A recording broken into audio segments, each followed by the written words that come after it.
E përkohshmja dhe e përjetshmja nuk shkojnë bashkë. Kjo thënie e Imam Aliut përmbledh një të vërtetë shpirtërore të thellë që rrjedh nga mësimet e Kuranit. Thënia në fjalë na kujton se e përkohshmja dhe e përjetshmja nuk mund të ekzistojnë bashkë.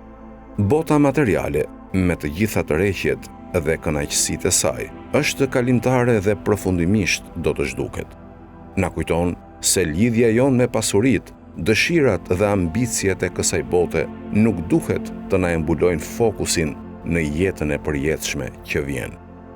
Ky koncept ilustrohet bukur në Kuran në surën Hadid, ajeti 20. Dini se jeta e kësaj bote është vetëm lojë dhe zbavitje, zbukurim dhe mburrje për njëri tjetrin dhe garë për shtim pasurie dhe fëmijësh, si shembulli shiut që sjell gjelbërim për tokën, e cila më pas thahet dhe e sheh të skuqur, pastaj kthehet në copa të shpërndara e në botën tjetër ka dënim të ashpër. Falje nga Allahu dhe kënaqësi, e jeta e kësaj bote nuk është gjë tjetër veç se kënaqësi mashtruese. Këtu, Allahu thekson natyrën kalimtare të jetës në këtë botë dhe na paralajmëron të mos mashtrohemi nga tërheqjet e saj.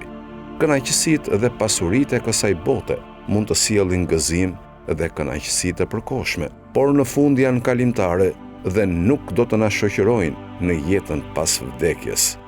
Po ashtu, në ajetin 96 të surës Nal e mbështet bukur mesazhin e kësaj thënie.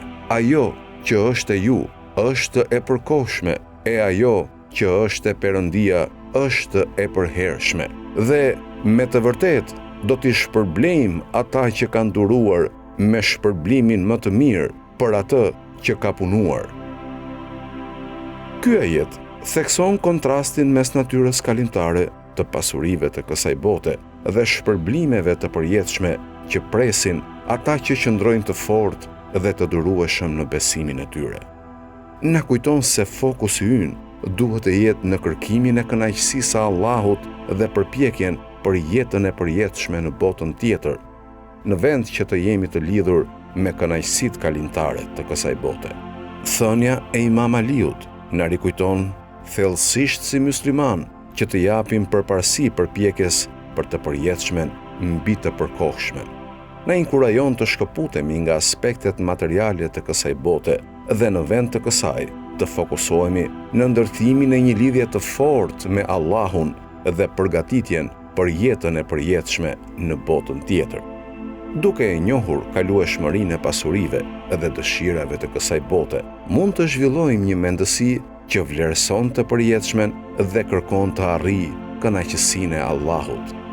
Ky kuptim mund të na motivojë të angazhohemi në akte adhurimi, të kërkojmë dije, të bëjmë vepra të mira dhe të përpiqemi për rritje dhe zhvillim shpirtëror. Na përkujton se qëllimi ynë përfundimtar duhet të jetë arritja e lumturisë së përjetshme në botën tjetër, ku të kalueshmet dhe të përjetshmet janë përherë të ndara. Allahu na dhën urtësinë për t'i kuptuar mësimet e thella të Imam Aliut, aftësinë për t'i zbatuar ato në jetën tonë. Le të na udhëheq ai në rrugën ku do t'i japim përparësi të përjetshmes mbi të përkohshmen dhe na dhën sukses në të dyja botët.